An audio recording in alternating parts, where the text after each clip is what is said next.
With upcoming elections in both British Columbia and the US, voters face more than just choosing their preferred MLA or presidential candidates. My guest today says populism is on the ballot too. Dr. David Black is an associate professor in Roy Rhodes' School of Communication and Culture. He's a communication theorist, historian, and political commentator. You know, populism has been on so many people's minds recently. I wondered if you could just give us a sense, really, of what is populism? Great question, Philip. Let's start by sort of positioning ourselves. Populism is an issue that incites kind of both negative kind of opposition and a lot of positive acclaim, fear and trembling and triumphalism. So I think as academics here at a university like Royal Roads, it's probably best to position ourselves as taking a kind of respectful, dispassionate sort of distance from it, to appreciate that this is a complex phenomenon that has animated politics all around the Western world. It speaks to people on both the left and the right, and it is increasingly on the ballot, not just here in Canada, but the United States and around the world. So with that, what is populism? We start with the Latin sort of roots of it in the word populus, which is Latin for people. Populism is a politics of, for, and by the people. Now you may say to yourself, well, isn't liberal democratic politics about the people? Aren't they the source of sovereignty for any liberal democratic system? And you'd be right. But populism places a big caveat on that, because at its core, definitionally, populism is an argument that there has been elite betrayal or failure of the liberal democratic order. And so populism seeks to heal liberal democracy by restoring people's sovereignty in any number of ways. Populism is what's called a second-order ideology, as you know. It's grafted onto more traditional political philosophies, right? And it supercharges and amplifies those.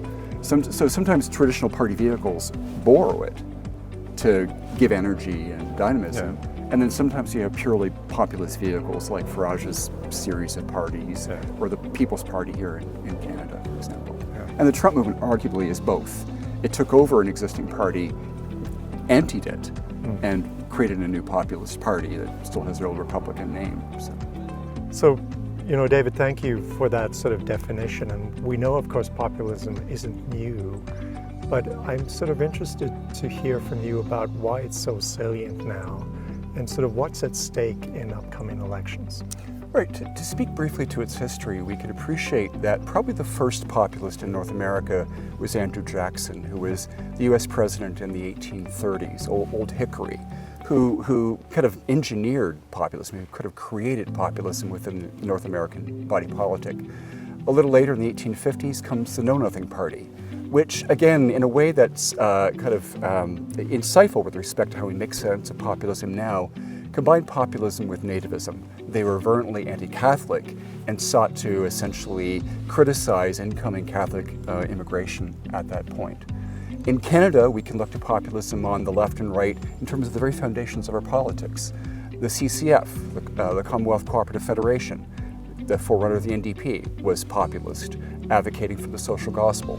On the right, the Social Credit Party, which governed in Quebec, in Alberta, and BC for decades, was again a populist product like the CCF of the 1930s Depression-era crisis.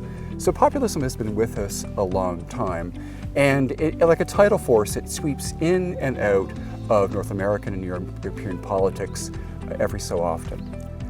There are perhaps two things it responds to, one positive and the other negative in terms of why it's here now in 2024.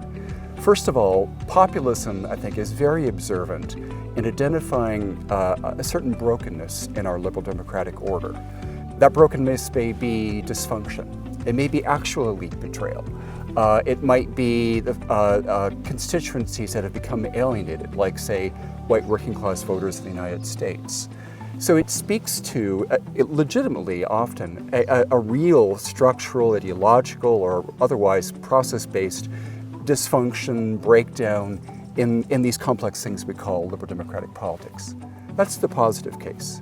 The negative case is that populism is often a vector for darker and more troubling ideologies: nativism, misogyny, white nationalism, racism. And insofar as it does that, it's a kind of candy coating for those ideologies. It makes them sweeter, more acceptable to the broader public, and allows them to insert that energy, that problematic energy, into our system. So David, I know you've said that the upcoming elections, well, both here in BC, but Canada, and of course in the US, are going to be sort of a referendum almost on populism. And I wondered how you see things sort of shifting right now and then post-election as well. Right. I think we can say that populism is on the ballot, that our contemporary moment is a kind of referendum on populism in two ways. One, I think we've reached peak populism. The remarkable prevalence of it in the Trump phenomenon, in aspects of Pierre Poilievre's candidacy, in the Conservative Party of BC, in developments like Giorgia Meloni in Italy, the Brexit movement in the UK, the National Front, or the National Rally Party in France, the Freedom Party in Netherlands, and on we go.